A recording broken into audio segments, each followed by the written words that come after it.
നമസ്കാരം, സുധീഷ് ചെമ്പശ്ശേരിയാണ്. ഇത് പുന്നാമ്പറമ്പ് നാലിശ്ശേരി ഭഗവതി ക്ഷേത്രമാണ് കേട്ടോ. കടമ്പഴിപ്പുറത്തിനും ശ്രീകൃഷ്ണപുരത്തിനും ഇടയിൽ മണ്ണമ്പറ്റയിലാണ് ഇത് സ്ഥിതി ചെയ്യുന്നത്. പാലക്കാട് ജില്ലയിൽ പാലക്കാട് ചെർപ്പളശ്ശേരി റൂട്ടിൽ കടമ്പഴിപ്പുറത്ത് നിന്ന് ഒരു 1.5 കിലോമീറ്റർ ദൂരം യാത്ര ചെയ്ത ഈ ക്ഷേത്രത്തിലെത്താം. ഇത് വള്ളുവനാട്ടിലെ പൂരക്കാലത്തിന്റെ വരവറിയിച്ചുകൊണ്ട് നടക്കുന്ന ആദ്യ പൂരങ്ങളിൽ ഒന്നാണ് കേട്ടോ ഈ പുന്നാമ്പറമ്പ് പൂരം. അതുപോലെ തന്നെ ഇവിടെ 10-35 ആനകളെയൊക്കെ വെച്ചിട്ടാണ് ഇവിടെ ഉത്സവം നടക്കുക. ഒരുപാട് ചരിത്രം ഐതിഹ്യമുള്ളൊരു ക്ഷേത്രമാണ്. അതിൻ്റെ മുഴുവൻ കാര്യങ്ങൾ ഞാൻ ഇതിൻ്റെ ഫുൾ വീഡിയോയിൽ പറയാം. ഇത് റീൽസും ഷോർട്സും ആണ്.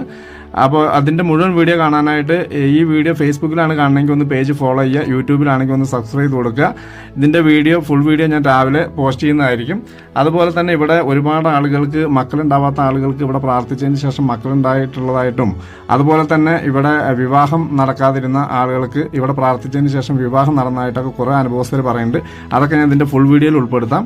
അപ്പോൾ എന്തായാലും ഈ വീഡിയോ എല്ലാവരും ഒന്ന് ഷെയർ ചെയ്യുക. ഇതിൻ്റെ മുഴുവൻ വീഡിയോ ഞാൻ നാളെ രാവിലെ പോസ്റ്റ് ചെയ്യുന്നതായിരിക്കും. അപ്പോൾ എല്ലാവരും ഒരു മടിയും കാണിക്കരുത്, ഷെയർ ചെയ്യാം കേട്ടോ. ഓക്കെ.